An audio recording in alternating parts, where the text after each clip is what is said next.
Good evening and welcome to Solutionary TV. I am your host, Dr. Tatiana, and I'm really enthusiastic to be playing on a topic tonight that is my own personal passion. I call it my jam or my crack, because when we are focused on solutions, we have to start with the solutions that ring true for us. And as one that is a Gaia spirit, true and true, a Virgo, one of the earth, I cannot tell you enough how much I am passionate about gardening, about sustainable and regenerative systems, about clean energy, and about really using the earth in a relationship of symbiosis that is our natural birthright and what our ancestors and indigenous peoples have always known and never forgotten.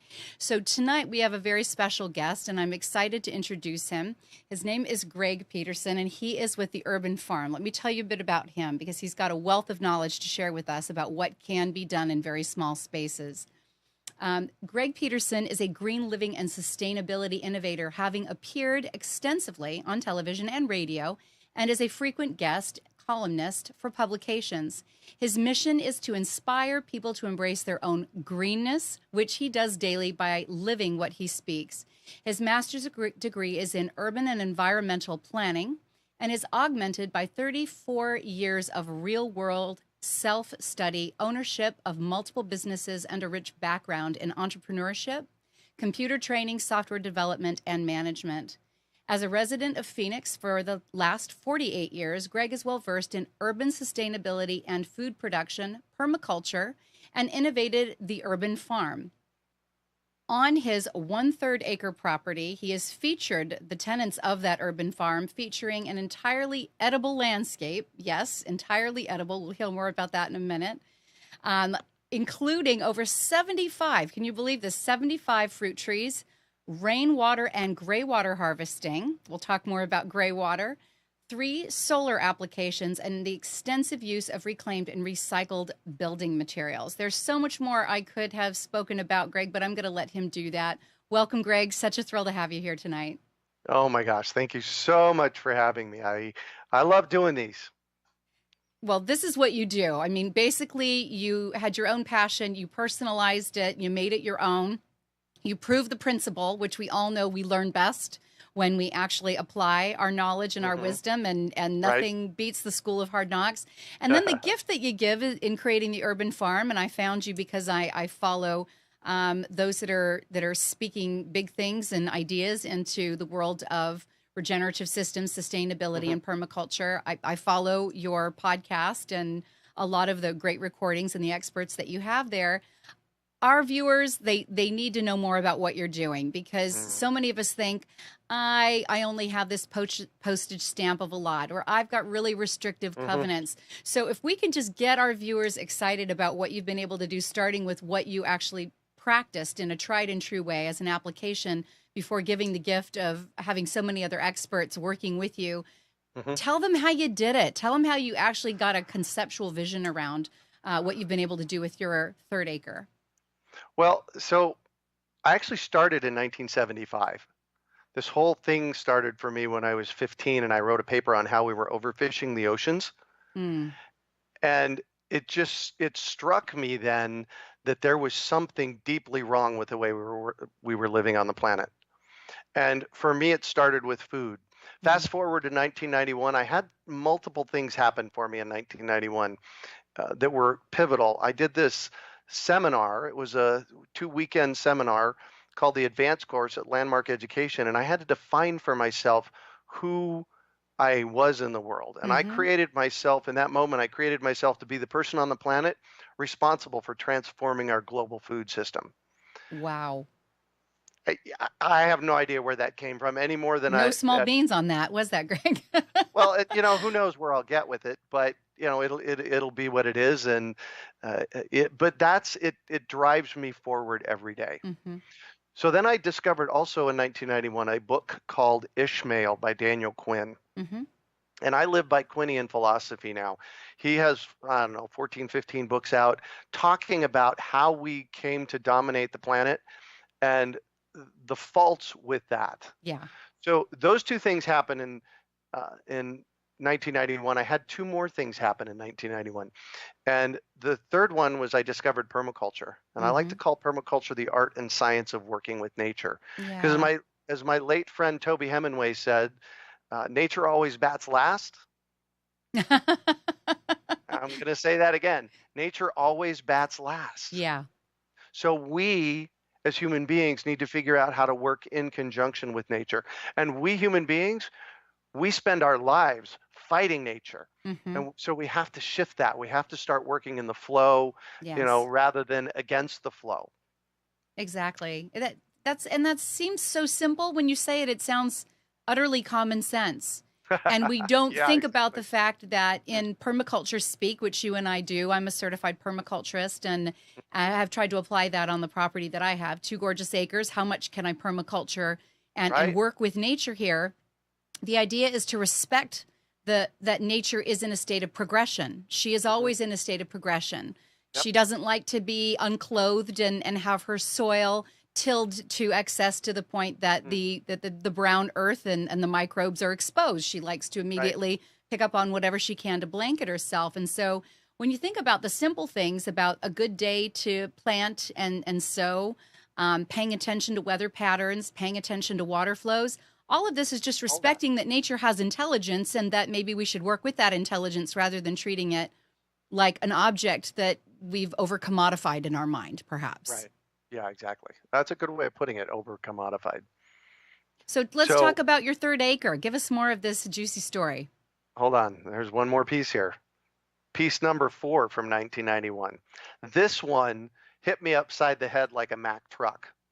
A friend of mine was in the South Pacific on a sailboat, and they stopped at an island and were looking for a grocery store. And the people on the island kind of looked at them funny and laughed, and they said, "Go pick your own." Right? Exactly. It's like, oh my God, really? So we can grow our own food. So fast forward to 2001. Once again, I'm in school. I'm a lifelong learner. I never stop learning. And I was getting my bachelor's degree from 99 to 04, and then my master's in 04 to 06. And in 2001, I had to write a paper, a new vision. I had to revisualize my life. And what I realized in writing that paper and what came out was the vision for the urban farm. And the urban farm is 1/3 of an acre. That's 80 feet wide. It's 160 feet deep. There's, as you said, 70 different varieties or 70 different fruit trees on the property. And basically what I've done is I've turned it into what I like to call an environmental showcase home. Wow. And when I do tours, I tell people, I can talk about what's going on here for days because I've been here 28 and a half years now. I've been studying permaculture on the property for 26 and a half of those years and implementing permaculture processes. So really what that means for those listeners that kind of can't grok it, what we're doing is we're looking at natural systems, and I'm plugging in natural systems into my landscape. I'm building food forests. I've got chickens in the backyard. And in permaculture, we talk about something called stacking functions. And stacking functions means we take one asset, in this case, let's talk about a chicken, and we have them do multiple things for us in the landscape. So what do chickens do? They eat. So they're eating bugs and weeds. They're pooping. So they're giving us fertilizer. They're giving us eggs every day. They're tilling. Basically they're workers in my backyard. And one of the things they do really well in the backyard is they mow my grass for me. So I have grass in the backyard, and they handle that. So I absolutely dislike mowing. I think it's kind of ludicrous. So I let the chickens do it, and they're having fun doing it, and they're workers in my backyard. So what we've done is we've taken this one asset called a chicken. By the way, we have 19 of them here, and we use them as our workers in the backyard for multiple different things. So that's a function of permaculture that we call stacking functions. That is a beautiful example in permaculture and the laws of reciprocity, is it not? Oh, yes, absolutely. They're winning big, Absolutely. getting all of that clean, Right. natural grass, bugs, unsprayed, untainted yard to run amok upon and actually be giving back to you at the same time that it's a wonderful life. So let's talk about your 3rd acres and not only the systems you've implemented, but how you worked respectfully and cooperatively with your neighbors in a subdivision and potentially with some restrictiveness around covenants and HOAs, because this is really the big sticking point for a lot of those that say, I can't do it. And I know that you've got some tremendous wisdom for them. Yeah.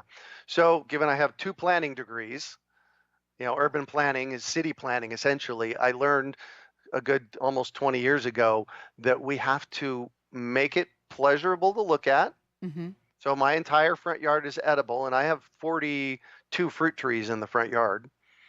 So you have to make it nice to look at and something that the neighbors can buy into. So my neighbor across the street came to me a while back, and we were talking, and I check in with neighbors periodically just to make sure everything's kosher. And I said to her, how do you like living across from the urban farm? She's lived over there, probably 6 or 7 years, and her face lit up. And she said, recently, one of my friends told me about this really cool place in Phoenix called the Urban Farm.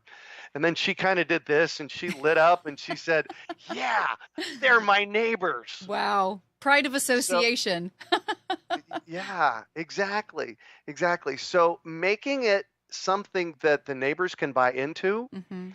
And most municipalities, they're managed on a complaint basis. So if nobody complains, if you keep your neighbors happy, you're miles ahead. So that's really the big thing. And then for those of you in HOAs, I'm not in an HOA. For those of you that are in HOAs, the biggest thing is to get on the board and get the rules changed. Change people's mind. When they can start understanding that their food, they can grow healthy, nutrient dense, incredibly tasting food in their yard, you'll start getting them on board. So there's so many avenues that we could take and in going forward about not only getting rules changed and dealing with neighbor complaints, but one of the things that you said post or pre-air that I think would be tremendous for our viewers to know is that if you were just to drive by, you would not immediately notice a significant difference architecturally in your yard to other people's yards. So it's not an eyesore. It's pleasant to look at. Can you talk a little bit to that as well? I mean, obviously it has a lot to do with your degrees. So we know that, we're just going to hit the surface, but we don't have pictures right now to be able to throw up. We'd love to catch the last of that winter sun coming down there in Phoenix.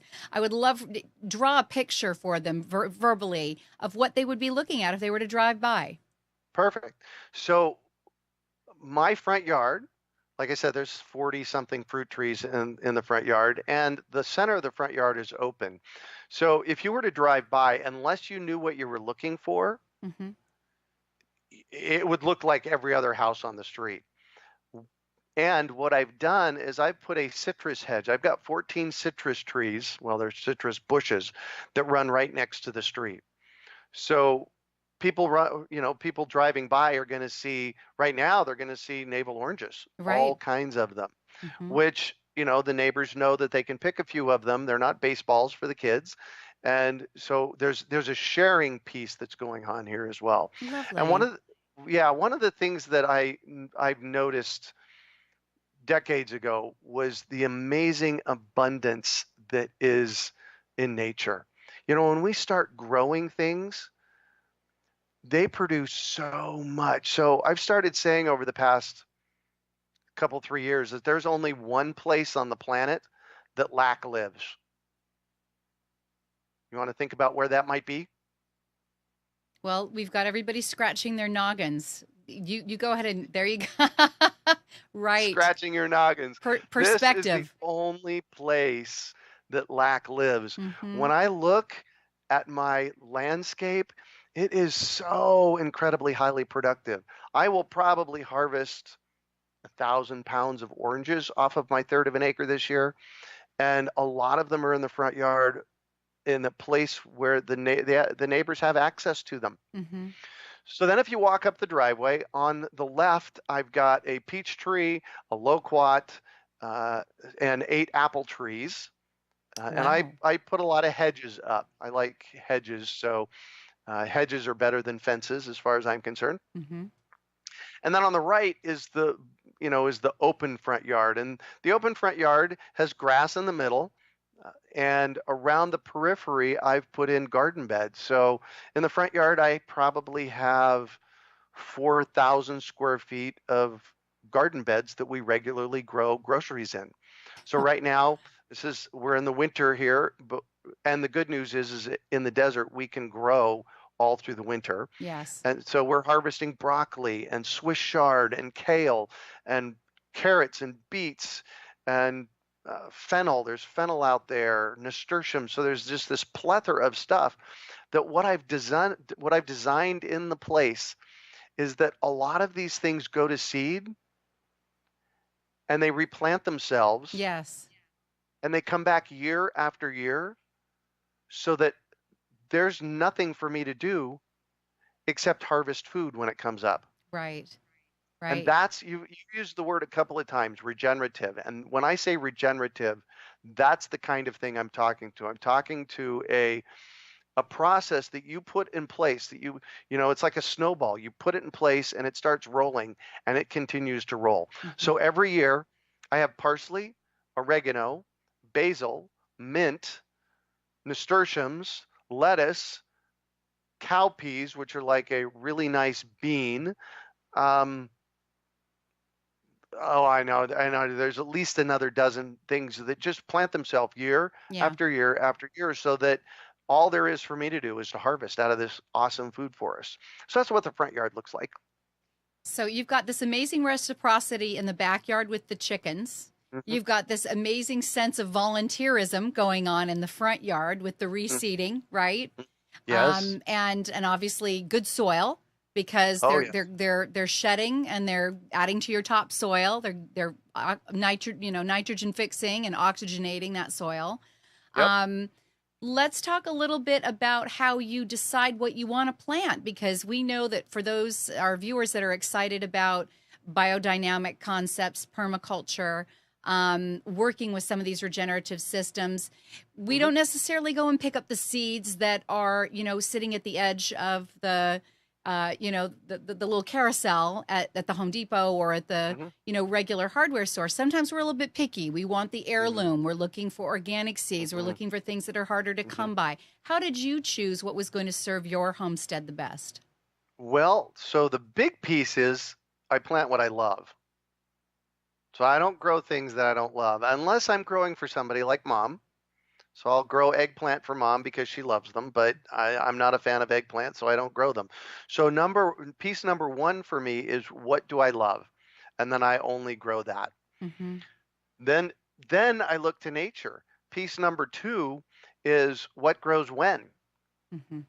And I plant with the seasons here.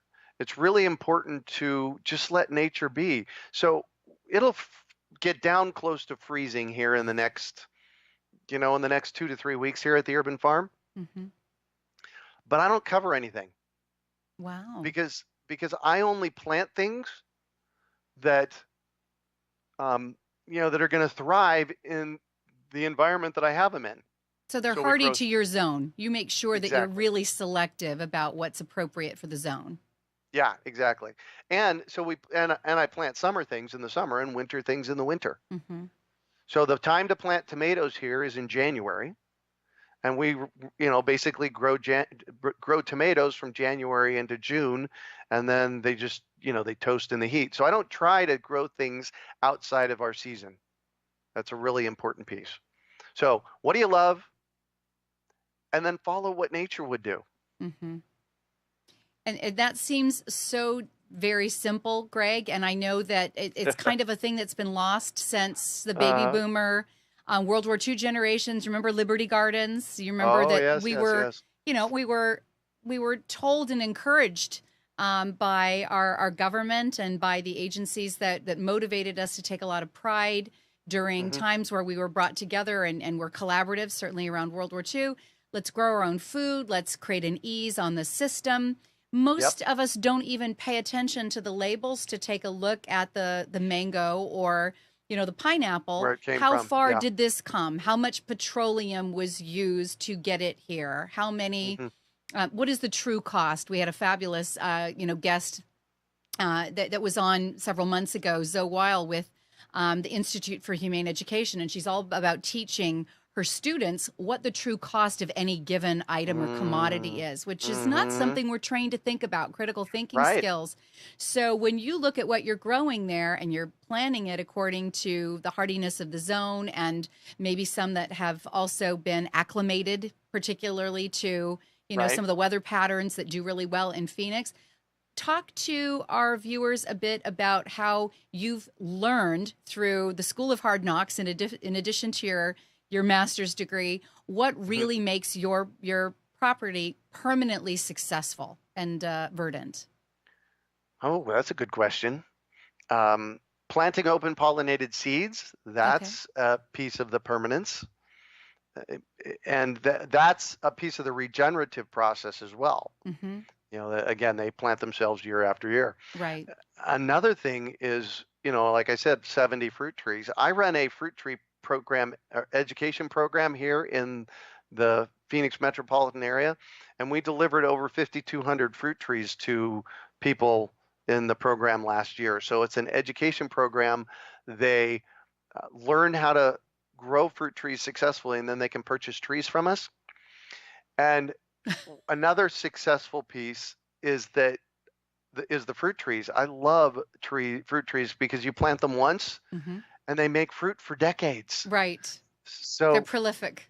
they're absolutely prolific. Forgive my Absolutely. chuckle. I was not meaning to be disrespectful or out of tune, but when you said that you teach them how to grow the fruit trees and then they get their fruit tree, I thought, well, that's so very common sense. Let's prove they're not going to kill that fruit tree first. Right. You know, Exactly. let's teach them how to Exactly. take home their little fruit baby so that fruit baby Mhm. thrives. Because how many people bring pretty things home from the nursery or from the Home Depot, the Lowe's, whatever, and it Right. dies within that 60 to 120 days or longer, and it just ends up coming back and they replace it, maybe free, maybe refunded, maybe not.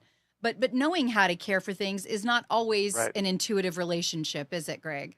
Right. Exactly. And you really have to learn how to do it.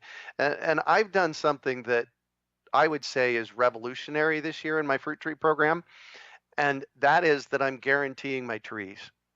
Hmm. So when the people come and pick up the trees from me, they come with a guarantee. Here's the piece though.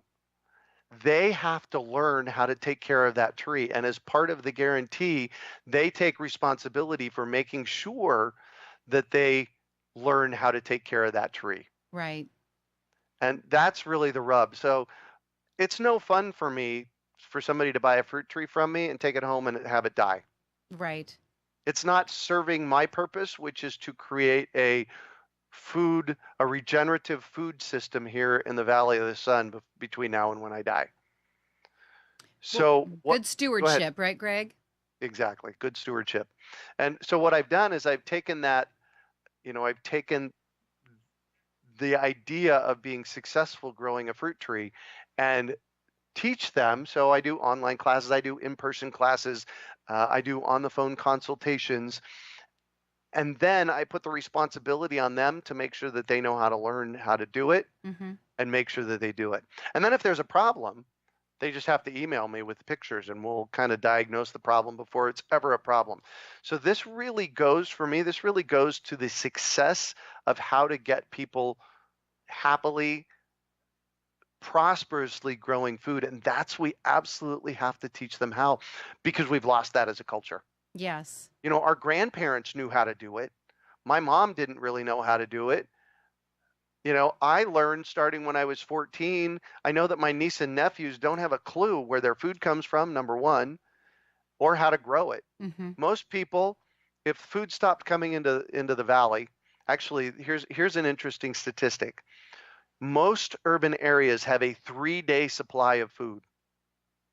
I've That's heard it. that statistic. Yes. Yeah, that's it. And once it's gone, and actually, I say that, if there's a whisper of a shortage, there's only going to be about 3 hours on the grocery store Mm-hmm. shelves. Mm-hmm. So we absolutely have to figure out how to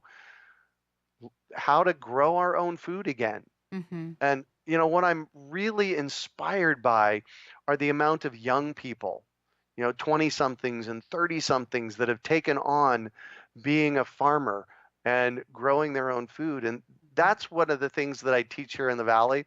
To become an urban farmer, it's really simple. Let's see here. Urban Farm. That's Urban Farm U. This is Urban Farm Fruit Tree Program. And to become an urban farmer, it's really simple. Grow food, share it with somebody. You don't have to sell it. You can share it with your family and name your farm. Wow. And by doing those three things, you're creating a powerful conversation in the world Mm-hmm. about where your food comes from, even if you're growing just a little bit. And here's the thing. My friend Melanie lives in an apartment. Her farm name is Two Fat Cats Apartment Garden. And she grows on her porch. Mm-hmm. She Yeah. grows on her porch. You can grow. Here's what I tell people all the time. Grow herbs. They are the most expensive thing to buy and the simplest thing to grow. Yeah. Herbs are just blindingly simple to Mm-hmm. grow. You just have to pay attention to them. Yeah. Yeah, and understand what they're benefiting. I mean, obviously, if we're trying to grow anything on your porch or in your yard, you need the pollinators, and a lot of them flower. They Hmm. can immediately go on to any salad, any dish that you're going to make. They have a tendency to Right. smell good. I mean, there's just so many multiplicitous benefits for Yeah. growing some pots, even on a porch, if that's the most that you can dedicate your time to do. Right. But, I don't even want to deviate too much onto that conversation because I really want our viewers tonight to get the biggest bang for their buck about with a third acre. They know now that they can grow 75 trees and have it be tasteful, have it be reciprocal, and that your neighbors know with, a respectful boundary. Please don't turn it into a baseball field. But yes, please come and enjoy my surplus. Right. Let's talk about the water capture. Let's talk about some of the extra uses of the chickens, and let's talk about good soil, because I know you've got the juice for us tonight on having quality soil, because it doesn't matter how good your seeds are. Does it, Greg? If you really have poor soil or soil that's being leached away because you don't have, your downspout set right and you're not capturing water. So let's talk a little bit about some of the permaculture aspects of your third acre. Absolutely. So rainwater harvesting, let's go there first. And for the longest time, I learned about rainwater harvesting and really gray water harvesting for the first time in 1991 in my permaculture design course. And it took me at least a decade to grok to get really what it means. Yeah. And for me, the rainwater harvesting piece isn't about storage, it's about rainwater directing. Where are you putting that water? So I do rainwater harvesting here. I do gray water harvesting. Gray water harvesting is any water that goes down any of your drains in your house besides your toilet and your kitchen sink. It is legal in the state of Arizona to use it in your landscape. And so what I've done is I've put systems in place both inside and outside. So outside I have an outdoor shower and an outdoor kitchen or an outdoor vegetable washing sink that drain out into the landscape. And I take that water and I put it exactly where I need it. Let me tell you the story of 2 rainwater harvesting systems here at the Urban Farm. First of all, water here in Phoenix, it's kind of counterintuitive, but it is super cheap for water here. And so I have a $1,500 rainwater harvesting tank that I installed in 2014. And probably it's going to be another 20 years before I get my money out of it. The return on investment was, because water is so inexpensive, I'm not going to make that return on investment. And in 2006, it took me a couple of years to kind of get that. For me, rainwater harvesting and gray water harvesting isn't about putting them in tanks and holding it for later. It's about designing my landscape. Yeah. This is how nature would do it. Nature would design the landscape and put the water when you have it where you need it. Mm-hmm. So in my rainwater downspouts near them and my gray water effluent where it goes, I planted trees around those areas. Ah, yes. So Okay. yeah, so that when the water arrives, the water's going to where it needs to go Mm-hmm. without me even having to think about it. This is one of the regenerative pieces that I encourage people to do. What kind of system can you put in place on your property that you can put in place and you don't ever have to think about it again? Mm-hmm. And I have one of those in a rainwater harvesting situation, and it harvests tens of thousands of gallons a year and puts that water about 30 feet away from my house in an orchard that I planted. So it's feeding some of my, it's feeding some of my fruit trees out in the yard. So that's rainwater and gray water harvesting. Okay. Now, how about keeping that soil if you've got that runoff going on or that very, designed water reallocation? What are we doing to keep all that soil happy? I know you've got some of the magic on keeping soil at an optimal Yeah, chemical balance, but again, doing that naturally, understanding that we don't need to fight nature and we don't need a whole bunch right. of NPK bags, right? So what are we hmm doing there? So first of all, let me just be clear that the rainwater and gray water harvesting exits under the ground. So it's not washing anything away. Okay. That's a really important piece. The water doesn't come off of my roof and create gullies. It comes off of my roof into a pipe and then exits under the ground. Mm-hmm. So that's number one. Number two, and you've mentioned it several times, healthy soil. Healthy soil is the single biggest thing you can do as a gardener, as an urban farmer, as a food grower. Grow healthy food. And generally, there are 5 components of healthy soil. You likely have one of them. It's called dirt. Dirt's got all kinds of minerals built up in it. But if that's all you have, like we do here in the desert, if that's all you have, you're not going to be successful growing food. Mm-hmm. So you need to add the other 4 components. And there's a really super simple fix. But the other 4 components are, so you have dirt, Mm-hmm. airspace, water, organic matter, and everything that's alive in the soil. And the cool thing is that if you add organic matter to your garden, Mm-hmm. the life's going to show up. The roots are going to do the work of adding the airspace into your soil and letting the water go in. In fact, one of the things that I tell people often is that, I kind of love the weeds that show up in my yard. First of all, weeds are pioneer species. Often they're nitrogen fixers. Mm-hmm. They're great diggers. They're going to dig up and create healthy soil for you. So what I'll do with say lamb's quarters. Lamb's quarters is one of the greens that we eat here at the urban farm that's a weed.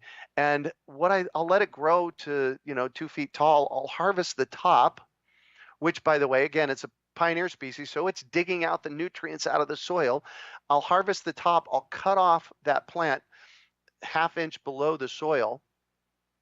I'll leave the roots in the soil to rot, Mm-hmm. putting compost, organic matter right in the soil, Mm-hmm. and then having pathways for water to get in, and that's really having nature do the soil building for me. And then all I do every year is I add 2 to 4 inches of fresh compost on top. Okay, so you're bringing that in from where? If you're not growing it there on your property or creating your own compost, do you have some reciprocity with, an affiliate within the urban farm, or tell our viewers how you're making that happen? So I have. It's curious that you would ask this because I didn't actually tell you anything about this, but I have a regenerative composting system set up here at the urban farm. And this is something that I've discovered how to make it work pretty much in the past year or so. So let me define regenerative for you. Actually, let me step back from that. Every single human system that we've put in place on the planet is degenerative. Our roads, our pipelines, our bridges, our chairs, this chair I'm sitting in, the house around me, they're all degenerative. We have to continue to put energy, money, and time into them in order for them to continue to thrive going into the future. Yes. Even our medical systems and our financial systems, they're all degenerative in nature. So I like to play in the realm of regenerative. Regenerative is this, and nature is regenerative. And basically what it means is that it circles around. So one of the regenerative systems that I have in place, and I do this in ad nauseam, this circle thing, because it really gets people to think. At the Irvin farm, I have all the plants that I planted out 10 years ago. The parsley and the oregano and the basil and all that, and the nasturtiums, all that stuff I talked about earlier. Every year those things go to seed and they become more acclimatized to the property. And it's a system that's in place that I don't even have to think about. It just happens. So composting here on the Irvin farm. I have 4 unique systems, well, 3 unique systems and a standard system set up here at the Irvin farm on composting. First of all, I have 3 neighbors that come and put compost in a bucket at the end of my driveway. It says compost on the side of the bucket. And, I'll get a text from one of my neighbors and they say, hey, Greg, I just put compost in your bucket. And then we have the compost that we make from because we eat at home every night. And often it's from things that we harvest from the yard. If not, we're harvesting them from a Trader Joe's or a Whole Food or the local farmer's market. And so we have all those scraps. Plus, I have a restaurant that I harvest 10 5-gallon buckets a week of food scraps from. Wow. So I have this amazing amount of food scraps that arrive here at the Irvin farm. And they go to one of 4 places. They go to my worm bin. And with worm bins, I have composting worms. I have a nice size composting worm bin set up. And a lot of those food scraps go to the worm bins, and the worms make worm poop or worm castings, which for those gardeners out there, that is basically gardener's gold. And I probably make 10 pounds of worm castings a month. Which, that's a respectable impressive amount. That's a respectable amount. So that's place number 1. Place number 2 that the scraps go to is the chickens. So the chickens will eat a lot of it, and the chickens poop, right? And that poop goes into the compost bin and to the basins around my fruit trees, fertilizing my fruit trees. And in the compost bin to make compost, that's place number 4 is actually the compost bin. So I do traditional composting and I get, compost from that. And then the 3rd place, I know I skipped over 3 to get to 4, but so the 4th place is compost. The 3rd place is my soldier fly bin. Have you ever heard of soldier flies? I have actually. I'm working with some gentlemen that are out with Louisville permaculture here, actually just a little bit further inland near Winston-Salem. And I saw the starts of that fly bin and found it a little repulsive and equally fascinating. So Yes, why don't you tell our viewers why this is important and how this is giving you an edge? Yeah, so it can be quite repulsive because basically you put food scraps in a bin for them to rot. And the soldier flies lay their eggs in the soldier fly bin. And there's 3 stages to the soldier fly. That's the cool part. The larval stage, and the larval stage will eat like twice as much of twice their body weight every day in food scraps. And they grow at a voracious rate. In like 21 days, they go from a microscopic larva to this grub that's about like that. So 3/4 of an inch long. And when they're done eating and they transition into the larval stage, they climb up and out of the muck because the soldier fly bin can get pretty mucky. That's the part that, will turn your stomach. You just got to take a deep breath. And what I've found is that once they got set up and running, it doesn't smell so bad. So these grubs are 45% protein, they're high in calcium, they're high in magnesium. They are a perfect food source for fish, if you're growing fish on your farm, or Mm-hmm. for chickens. Okay. So if So you're that, doing the aquaponics or you've got the chickens in the backyard, you're keeping both of those critters yep, happy. Okay. exactly, exactly. And if I get a bucket of soldier fly grubs and even walk within 20 feet of the chickens, they go nuts. They know they're coming. So all of these things, the worm bin, the chickens and the chicken poop, the compost bin, and the soldier fly bin, they all feed my composting system here at the Irvin farm in one way or another, that eventually feeds the soil, that eventually feeds the healthy plants, that eventually lets me harvest more food Mm-hmm. and start the process over again. So when I say regenerative, that's what I mean. We got this kind of a circle going on. Just like with the herbs, all the herbs and plants that I grow here every year, just like they would in nature, I've got composting going on in a major way here at the Irvin farm. Yeah. And it doesn't ever smell. See, I appreciate that. That's really what you keep bringing our viewers back to understand. You can implement this many systems with the end goal being high quality, nutrient dense soil, and you can find room for it and have it even tastefully arranged or, situated on a 3rd acre and have it be consistently regenerative and self-supporting.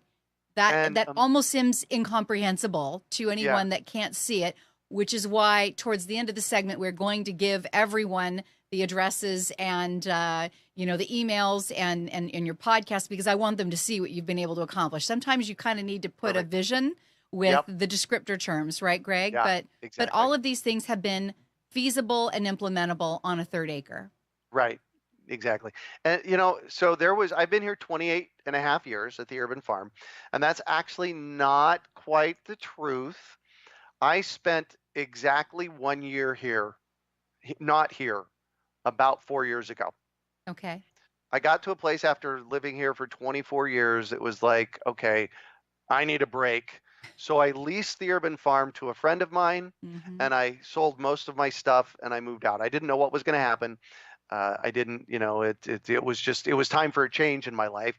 And I rented a place with a 200 square foot back porch. And on that 200 square foot back porch, I had 3 growing boxes that were 2 foot by 3 foot each. And I had a tower garden from Juice Plus.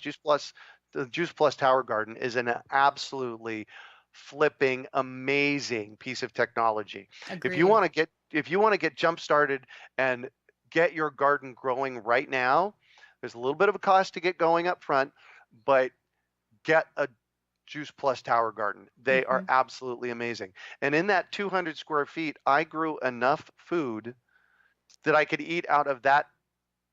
And it was probably only 80 or 100 square feet total that I was growing food in. I grew enough food to eat out of the garden every day. Amazing. So you don't have to have 1/3 of an acre. It's just that's what I happen to have.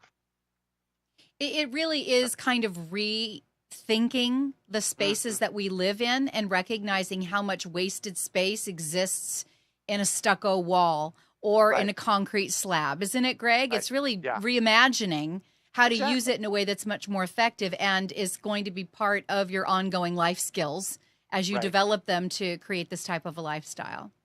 And here's what I tell people. There's a really, really important piece to this lifestyle. And I happen to call it the urban lifestyle. Urban farming lifestyle. You can call it a living green lifestyle, which I've lived for decades. And that is, you have to start out simple. So let me tell you a story real quick. About 3 months ago, a friend of mine called me. I've known Liz for a couple of decades, and she has a large house in North Scottsdale. And she called me and she said, my husband and I are thinking about putting in a 2,000 square foot greenhouse in our backyard. And I said, have you ever grown anything before? And she said, no. So I said, what's your address? So I pulled up on Google Maps, I pulled up her address. And in about 30 seconds, I realized that she had the perfect place for a pot pot, put things in pots garden Uh-huh. as a place to start. So through the conversation, first of all, if you put on a 2,000 square foot greenhouse, you're going to spend 10 grand for a good one. Mm-hmm. And it's a 20 to 30 hour a week job. And so that was my first question to her.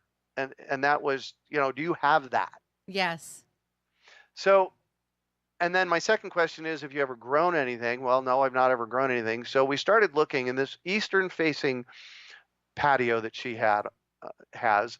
It gets perfect morning sun. Best place to grow herbs and vegetables is in a morning sun, especially in the desert where we're at. So in the scope of about a 20-minute conversation, she realized that she had a half a dozen garden pots that she didn't have anything in. I told her to get some really good, healthy potting soil, and she was off to the races. So the lesson here is you start small, you take on one little piece at a time, you go be successful with that one little piece, and then you do another piece. Because a lot of times what happens is people come to the urban farm and there is so much going on, a third of an acre, solar panels and fruit trees and rainwater and gray water harvesting and edible gardens everywhere. It's like, oh my gosh, where do I even start? You start with one thing, make it something fun that your family can get into, and be successful with it. Because if we do something and it's too much and we're not successful, what happens? We quit. Human We quit. nature. That's right. Exactly. That's right. We need to be successful with this. So make sure that you pick something that you can go be successful with, be successful, and then add number 2, and then add number 3, and add number 4. That is one of my biggest pieces of advice for you, is besides grow healthy soil, is pick a project that excites you and excites your family and that's simple to get going. Thank you, Greg. Yeah. And I want to kind of circle back on why is this even important? Most of our viewers that follow the type of shows that we do about solutions-based innovations and visionary concepts in changing the systems that we all know we can look around and see simply aren't working. Those that it's not obvious to, we hear the rumors. We know that, gosh, if there was a run on the grocery store, or this came from South America and shouldn't it have come from down the street? We don't always think things through. So let's do a little bit of educating. We have a few minutes to do that. Help our viewers understand why it's important to grow food. I'm sorry? Yeah. I still have 2 hours, right? It would be great, wouldn't it? Maybe we'll just keep doing this. Why not? Our production manager is perfectly happy because he's got quite a garden himself. At some point, I should have him share what he does. It's always a pleasure driving up to do these shows. But when we think about why it's important, we have so many people that are sticklers about keeping up their perfect line here in the South anyway of azaleas with their zoysia lawn and their well-trimmed crepe myrtles, and then there's rock or there's mulch down below, and there's nothing edible on the property. Is it pretty to look at? Yes. Is it aesthetically pleasing? Sure. But if we were to need food and their current property doesn't have any of the systems in place to produce it, it's sometimes important to know why that could be an issue and why we need to be more conscious. So can we talk a little bit about, just briefly, about the food supply in the United States and why every one of us should at least know how to grow something on our property? Yeah. So here's the big thing. And I'm going to shift out of my urban farmer hat into my unofficial Dr. Greg hat. Okay. I do not have a doctorate. I'll be clear about that. But I often talk about our health.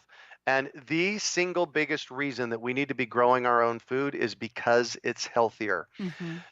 I have confirmed this next piece of data that I'm going to share with you with multiple medical doctors and multiple nutritionists. And I know what I'm about ready to say is a bold, revolutionary statement. And I say it all the time. And I truly believe it. There are 3 things in our culture that cause 100% of the disease. And if you're growing your own food, you can address all 3 of them. Okay. Number 1, lack of nutrition in our food. Our soils have been so over-farmed. There were studies after World War II that showed that the nutrients in our soils, our farm soils, were gone. Mm-hmm. And that was Leached. Isn't the 50 term years ago. leached, Greg? Yeah. Well, they used them all up. They're Mm-hmm. all used up. And they're not being added back into the soil. So Right. lack of nutrition in our foods, environmental toxins Mm-hmm. is number 2, and stress. Right. So if you go out and start your own garden, you know what you're going to put in your garden Mm-hmm. because you're not going to put any bad chemicals in there because you're going to be eating that. Mm-hmm. You know that if you're creating healthy soil, the food's going to be more nutrient dense. And by gardening, you're reducing your stress level. Yes. Just being in So nature and being in the soil. Isn't that in and of itself a exactly, reciprocal thing? Mm-hmm. exactly. And well, they've done studies that the bacteria in the soil, the bacteria in the soil is the same bacteria that's here Right. In the gut. in the Mm-hmm. gut. And so, in fact, they are now calling this area around us our holobiome. Mm. And, it's our inside gut, but it's also our outside, biome of stuff. Mm-hmm. And when you're doing things like showering in chlorinated water, Yeah.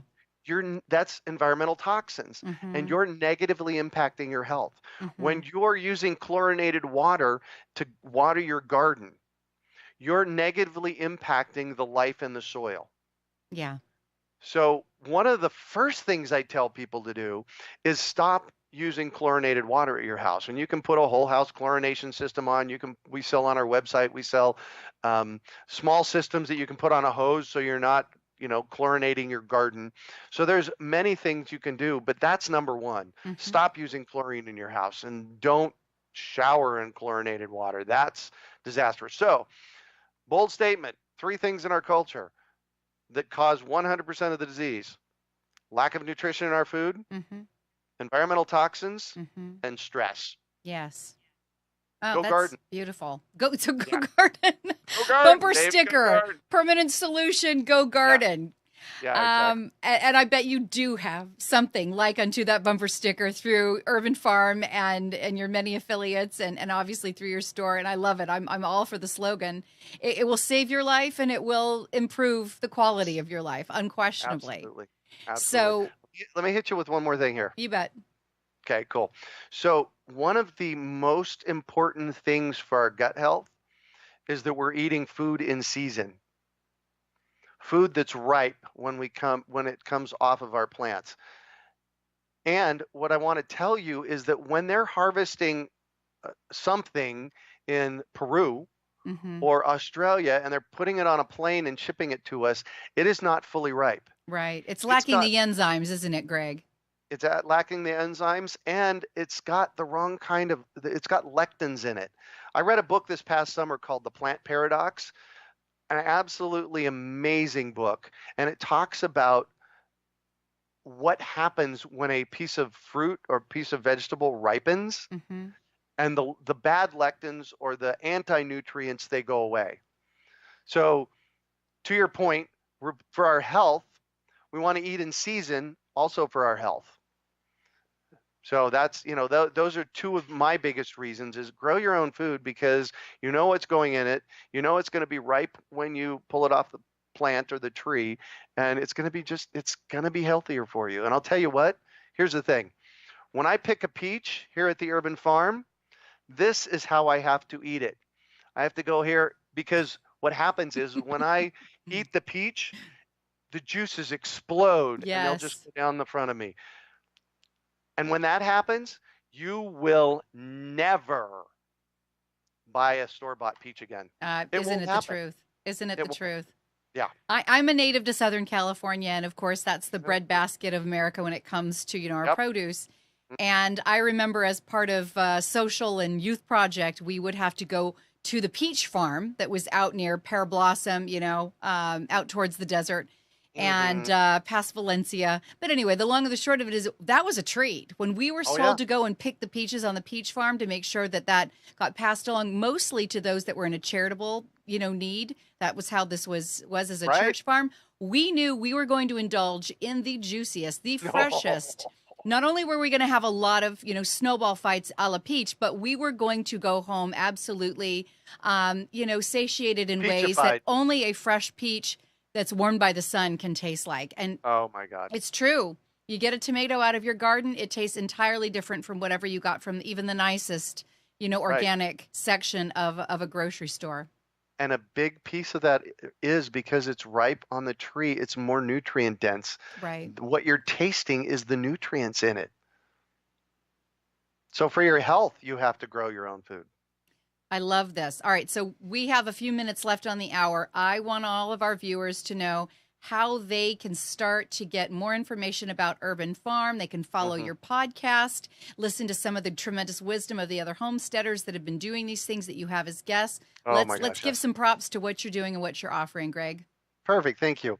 So first of all, the Urban Farm podcast is just a little over 2 years old. We just recorded our 325th episode. Woo! I'm so excited about that. We put 2 out a week right now. We're almost to 1 million listens. You can find out about our podcast and all of the hundreds of people that I've interviewed over the past 2 years at urbanfarmpodcast.com. By the way, you mentioned Joel Salatin a little earlier. Yes. He was on my podcast about 2 weeks ago, and Janice, my awesome, we call her Jarvis from the sci-fi stuff. She handles everything for me. She said, Greg, what title do I use for Joel Salatin? We need a title. I said, Janice, here's your title. Joel Salatin. Hey, it's Joel Salatin. What do you need a title for? He had too many titles when we were writing up his bio for our show as well. Right. I think he gets high priest of, he gets to be called a high priest, I think, of many things, but yes. Absolutely. That interview was the most brilliant interview I've ever done. So check that out, urbanfarmpodcast.com. If you go to urbanfarm.org, that's our website. You can sign up for our newsletter on the front page. There's free classes. We do free classes all the time. We had Elaine Ingham on about 2 weeks ago talking about soil health. That was amazing. So, we do all that education, both free and paid. So we have some courses that people can sign up for on aquaponics and growing your own food and backyard livestock and permaculture and those kinds of things. And one of the things that I'm really excited about is, we have to grow healthy soil. That is our single biggest thing that we need to do as an urban farmer, as an urban gardener. I know I'm repeating myself, but I have to because people have to get this. And if you go to healthysoilhacked.com, I'm gonna give your listeners some free videos and free content on how to grow healthy soil. Awesome. And it's really, really simple. You add organic matter. So there you have it. When you went through the castings and you went through the chickens and a few other things that might seem a little bit less tangible to some of our suburbanites, I think that this is going to be a valuable resource for them to be able to take a look at it. Yeah. Say it one more time. Where are they going to get that information? Soil Hacked? healthysoilhacked.com. Okay. I am going to be looking at that too, because believe it or not, I thought all I got to do is create a compost pile and nature will do it itself. And then I realized, quite honestly, a little stewardship and intervention is required on my part to be able to keep filling up the beds in my organic raised bed garden. We were meant to be in symbiosis. We were meant to have a healthy and restorative relationship with the earth between, it should be obvious. Rudolf Steiner knew it. There is so much to the intuitive nature with which human beings and all sentient life are meant to work together. And you're just saying it in a way that's fun and common sense, Greg, and I think that the masses need it. And I am really so tremendously grateful and honored that you were able to join us tonight. Oh my God, it's been a blast. Here's what I tell people. Okay. It's really simple. I hold up whatever it is. Here we go. I hold it up and it's like, we'll call this gardening or growing your own food. It's like, oh my gosh, look at this. This is so much fun. This is the crazy scientist going on. This is so much fun. And you can do it too. Right. Really? Right. Anyways, there you have it. It doesn't have to be difficult. And let's be honest, it does need to be fun or we're not going to do it. Right. That's part of the stress release. Exactly. So it's been a thrill to have you, Greg. We're going to have to have you on and specialize. Yes. And I just want to say to our viewers, first of all, thank you, Greg. I don't want to miss the fact that you brought this wealth of knowledge to us, and it's been an honor to have you here. But to our viewers, there are answers. we really don't have to figure everything out for ourselves. There are those that have already trudged forward down these roads. They've taken the risks, they've put in the sweat equity, and they're here with a wealth of knowledge, even with free podcasts, to tell us how we can take some of these steps forward. There are solutions to good food, to regenerative systems, to living more sustainably and more empowered on your property, and feeling good about your contribution and having a minimized footprint, because we know there's enough toxins to go around. So I want to say to our viewers, take a look at this, watch it again on YouTube. We're now up on BitChute. Watch it again until you get the information that you need. And please support Solutionary TV, because we want to continue to bring you this amazing content. Thank you so much. And remember, together, we're the solution.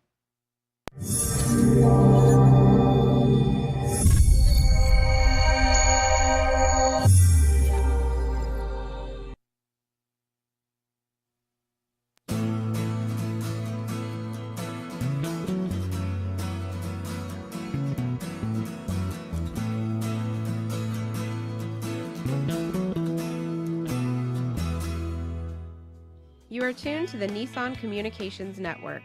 If you tuned in too late, you can always watch each program in its entirety or download an MP3 audio file of it in the archives section at nissancommunications.com. Don't forget to subscribe to our YouTube channel, follow us on Twitter, and like us on Facebook. Sponsored by Telestream's Wirecast software, StreamingGear.com, Carolina Apparel, and DeltaForce.net.